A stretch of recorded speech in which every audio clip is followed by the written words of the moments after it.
Here's how to book a seat on a Plusliner bus with redBus. Download and open your app. Click the Enter Origin tab to search and select your source city. Now click on Enter Destination and search and select your destination city. Select your date of travel. To select Plusliner as your bus operator, click on Sort and Filter. Scroll down and click the Coach Company tab. The app will display a list of bus operators who service that particular route. Look for Plusliner. Select the bus operator and click Apply. Select the bus of your choice from the range of options that are displayed. Select your seat and then click Done.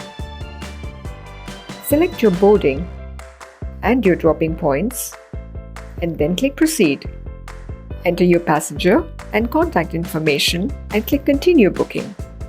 Verify your trip details, enter your offer code and select your mode of payment. Once your payment has been confirmed, you will receive your Plusliner bus ticket on your registered email ID. So download the app now and book your bus tickets today with redBus.